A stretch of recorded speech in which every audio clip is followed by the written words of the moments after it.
Damien Barrett and welcome to the 2018 Watch-Up for the Adelaide Crows, brought to you by Karcher. Callum Toomey and Matty Lloyd are here with me. And Cal, grand finalists to missing finals. Was this the season just a blip for the team, or is it the beginning of a downward spiral? Bit of both, Damon. I think it was a blip in terms of the injuries that they had and the troubles that they had off the field, but they should be in the finals.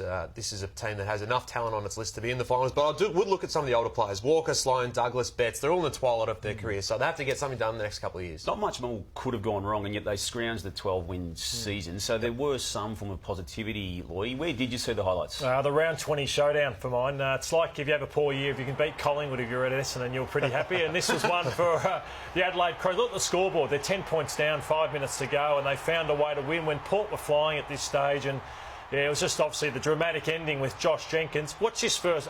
Watch it move off that post too, and they don't care, the Adelaide Crows fans. They got the win. Jenkins knew it was the point, but they found a way to win, and that was a dramatic ending to their season. Had some consequences for the Power too, didn't it? It did. They were terrible after that and pushed them out of the finals. And that win came late in the year. I think their better performances actually came early. Again, they'd had some bad games around these two games I'm going to highlight, but in round 2 they beat Richmond, and then in round 5 they beat the Sydney Swans at the SCG. Tex Walker had key roles in both those Richmond games and that Swans game, and if you recall, that game also came after they'd been badly beaten by Collingwood the previous week. So a couple of early season wins against the flow, but it wasn't enough to get any form of momentum going throughout 2018. Cal, there are a lot of lowlights. Where do you want to start? I'll start with the injuries and the hamstring awareness that they brought into the footy vernacular. I hate that term because it just doesn't make any sense. You've either got a hamstring or you don't.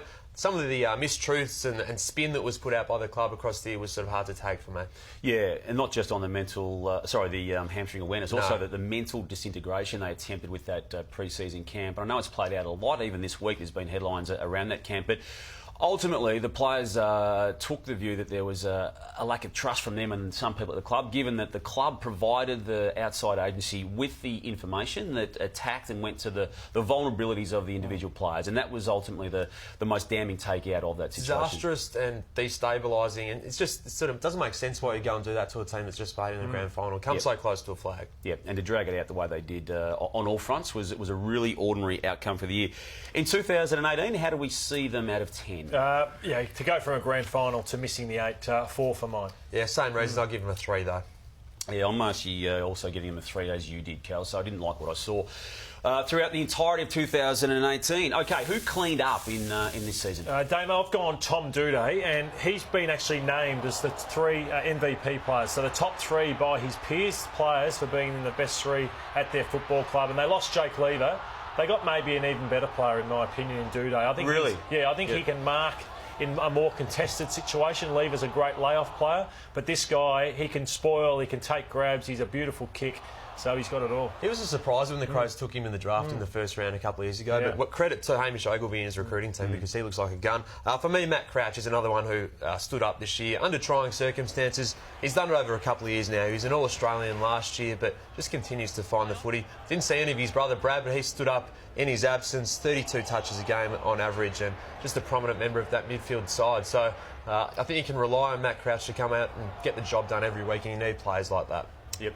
There's people at the Crows who are under pressure both on and off the field. One of them is as we go into this trade period, Mitch McGovern signed a deal in about August of last year, 2017, yet now, as we go into this period, has not said anything of any note to make us think he's going to stay there at the footy club. And also question to a point his actual overall worth to the...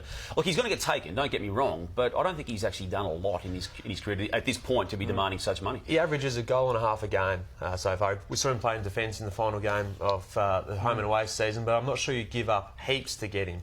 And they'll be happy to let him go, you think, to get in a young South Australia? If they can, if they can. Yeah, for mine, Damo, it's Brett Burton. I rarely go off field with guys under pressure, but for Brett, the hamstring issues, the camp, the way the season's panned out, there'll be a strong review and a lot around him, you would have thought. Yeah, I think so. Yeah. It's already started and it has been unfolding as we speak.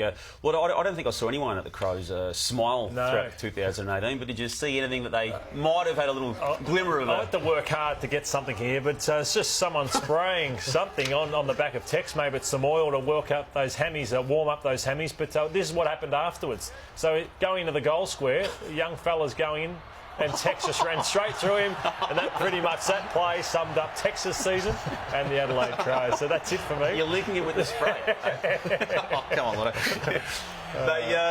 They need to really fix this, don't they, given what happened so badly in 2018. They've got a messaging issue, don't they? A massive messaging issue, yeah. And I think they just almost need to, as of right now, just stop that mixed messaging. Stop telling lies to everyone outside the club and stop treating people outside the club as fools. I mean, just be open about what happened, as you said, with the hamstring. Be open about what happened at the camp and how we got it wrong. And going forward, just be open with what you do, right and wrong.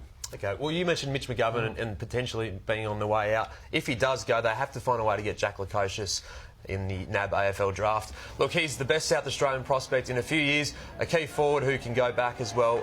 Obviously, he's played senior footy at SANFL level, kicked 4 goals in his senior debut last year in a preliminary final, so has done it at that level already. They'd have to do something creative with their picks. They've got 3 top 20 picks, so they'd have to try and get one of Gold Coast's pick 2 or 3, or even Carlton's pick 1. Do you end up paying overs for him, Kel, if you are the Crows at this stage? Well, some see him as a once-in-a-generation player. That's a big call, but at the moment, you probably are paying overs if you're using 2 picks to get up to 1.